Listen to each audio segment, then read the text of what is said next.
اعوذ باللہ من الشیطان الرجیم، بسم اللہ الرحمن الرحیم۔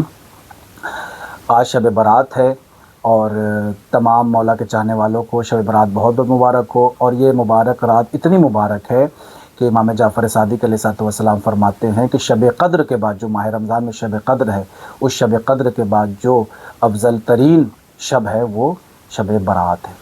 تو لہٰذا اس رات میں انسان کو اعمال انجام دینے چاہیے، اور یہ شب قدر کے بعد جو یہ شب ہے جسے شب برات کہتے ہیں، اس میں اور برکت بڑھ جاتی ہے، کیونکہ اس میں ہمارے امام زمانہ عجل اللہ تعالیٰ فرجہ الشریف کا ظہور کی ولادت باسعادت ہے، اور لہذا اس لیے اس شب کی بہت فضیلت وارد ہوئی ہے، اور اس کے بارے میں بہت اعمال ہیں۔ مولا فرماتے ہیں کہ شب میں شب بیداری کی جائے، اللہ کی عبادت کی جائے، اور معصوم فرماتے ہیں کہ اس خاص طور پہ یہ روایت صرف شب برات کے متعلق ہے۔ زیارت امام حسین علیہ السلام جو شب برات میں کرنے کا ہے، یہ اس رات کے متعلق یہ روایت ہے۔ مولا فرماتے ہیں کہ جو یہ چاہتا ہے کہ جس سے 1,24,000 انبیاء مصافحہ کرے۔ کون انبیاء؟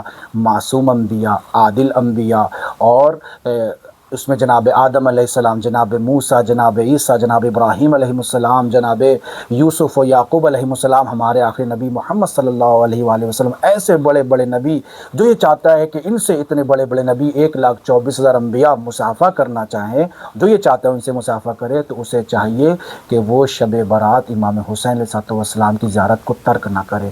کیوں؟ اس لیے کہ اس شب میں جو بھی کربلا معلیٰ کی زیارت کرتا ہے یا قبر امام حسین علیہ السلام کی زیارت کرتا ہے، اس سے 1,24,000 انبیاء مصافحہ کرتے ہیں۔ اور روایت میں یہاں تک وارد ہوا ہے کہ تمام انبیاء کی روحیں اللہ سے اجازت مانگتی ہیں کہ پروردگار مجھے اجازت دے کہ میں قبر حسین کی زیارت کروں شب برات۔ تو اللہ تمام انبیاء کو اجازت دیتا ہے، وہ قبر حسین کی زیارت کو کربلا معلیٰ تشریف لاتے ہیں۔ اور روایت میں یہ کہ اولو العزم انبیاء بھی قبر حسین کی زیارت کے لیے شب برات تشریف لاتے ہیں۔ تو معصوم یہ فرماتے ہیں کہ اگر تم کربلا معلیٰ میں ہو تو کربلا معلیٰ، یعنی اگر تم عراق میں ہو تو کربلا معلیٰ جا کے زیارت کرو، اور وہ خاص اعمال وارد ہوئے ہیں شب برات میں۔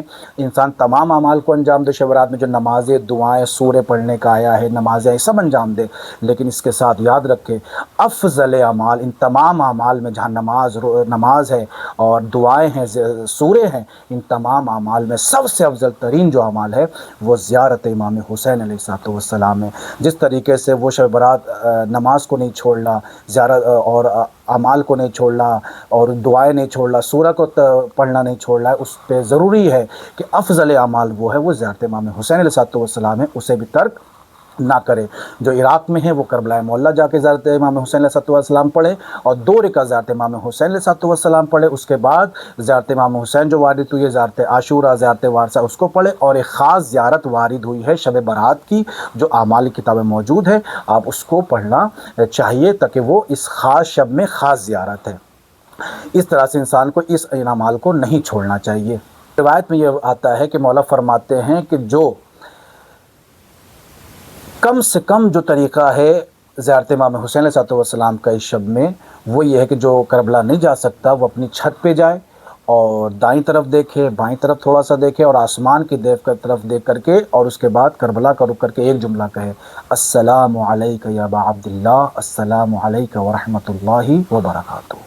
کم سے کم یہ جملہ کہے، تاکہ وہ زیارت امام حسین کے ثواب سے محروم نہ ہو سکے۔ تو لہٰذا تمام اعمال کو انجام دیجیے، لیکن زیارت امام حسین جو زیارت اس شب میں وارد ہوئی ہے، اس کو ضرور پڑھیں، اور 2 رکعت زیارت امام حسین بھی ضرور پڑھیں، اور جتنے اعمال ہیں وہ بھی ضرور انجام دیں۔ الحمدللہ رب العالمین۔